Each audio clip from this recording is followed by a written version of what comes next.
അപ്പോൾ ഇന്നത്തെ നമ്മുടെ പരിപാടി എന്ന് പറയുമ്പോഴത്തേന് വീട്ടിൽ മേടിച്ച കുറച്ച് ബീഫിൻ്റെ കഷ്ണങ്ങളുണ്ട്. അത് നമുക്ക് നമ്മുടെ വാഴയ്ക്കും നമ്മുടെ വരാലിനും ഒക്കെ ഒന്ന് കൊടുത്ത് നോക്കിയാലോ. അത് എന്തൊരു സ്പീഡിൽ കഴിക്കുമെന്നോ അത് കഴിക്കുമോ എന്നുള്ളത് തന്നെ നമുക്ക് നോക്കാം. ഇറച്ചി ആയതുകൊണ്ട് വെള്ളത്തിൽ ഇട്ട് കഴിഞ്ഞാൽ എന്തിട്ടാലും വെട്ടും. അതുകൊണ്ട് തന്നെ നമുക്ക് ഈ സംഭവം ഒന്ന് ഇട്ട് നോക്കാം.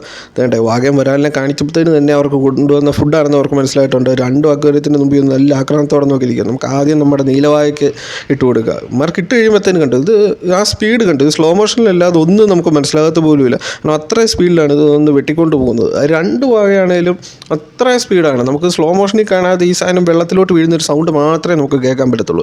അത്ര സ്പീഡിലാണ് ഇവന്മാർ രണ്ടും വന്ന് വെട്ടുന്നത്. അതുപോലത്തെ ഒരു 3-4 ക്ലിപ്പുണ്ട്. ഞാനതെല്ലാം സ്ലോ മോഷനിൽ കാണിച്ച് കഴിഞ്ഞാൽ പിന്നെ ലാഗ് അടിക്കും. അതുകൊണ്ട് ആദ്യത്തെ 2 കാണിച്ച് കഴിഞ്ഞാൽ പിന്നെ നമ്മൾ കൊടുക്കാൻ പോകുന്നത് ആസ് യൂഷ്വൽ നമ്മുടെ വരാലിനാണ്. പുള്ളി ഇത് മണ്ടേ വെച്ച് നോക്കിയിരിക്കുമ്പോഴത്തേന് തന്നെ പുള്ളി ചാടി അടിക്കാനുള്ളൊരു മൂഡിലാണ് പുള്ളി നിൽക്കുന്നത്. ഇതായിട്ട് രണ്ടാമത്തെ ഇട്ട് കഴിയുമ്പോഴത്തേന് വരാലിലെ സ്പീഡ് കാണിക്കും.